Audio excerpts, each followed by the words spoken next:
Začelo se je na mostu, v tem Prplaniki, na starem, sem šel mimo njega, gospod je gledal nekam proti reki dol. Ko sem pa zapeljal čez mostiček, sem pogledal v zratno ogledalo in je skočil noter, zdaj ne vem, načrtno, ne načrtno, to bi mogel on karkoli povedati. Tako da jaz sem šel pol, sem obrnil avto, preden sem se sploh zavedel, tako da sem prišel nazaj, je že bil gospod že nekih 100 metrov naprej.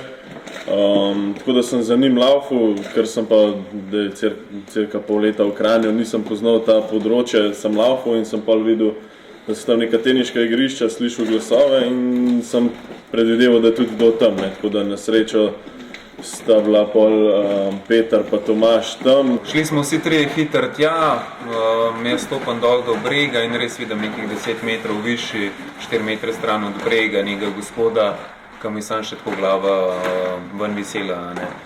In nič, čisto instinktivno, slekel sem se, skočil not, ga potegnil ven, ga pripeljal do Obrežja, Klemen zraven stopil, so ga skupaj potegnila, Tomaž je pa tako zrihtal, se pravi, rešilce, policije in vse te zadeve, tako da se je dogajalo zelo hitro. Kaj bi storili, če bi v reki zagledali osebo, ki se bori za življenje in nujno potrebuje pomoč? Bi pomagali in s tem ogrozili lastno življenje? Za Klemena in Petra to ni bilo vprašanje. V takih trenutkih bolj težko ne razmišljaš, kaj je prav, kaj ne.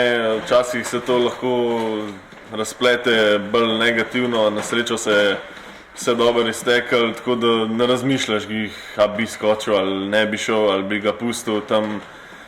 Nazadnje smo le ljudje, ne, ta nagon človeški ti pride nazaj, adrenalin predvsem, tako da nima sploh debate, laufaš, tudi če ne moreš. Potem, ko je Klemen zagledal utapljajočo se osebo v Savi ter poskrbel, da ni izginila pod gladino, je Peter odplaval po ponesrečenca. Na pomoč je priskočil tudi direktor gasilsko-reševalne službe Kranj Tomaž Krišelj, ki je poklical ekipo nujne medicinske pomoči. Konec dober, vse dobro.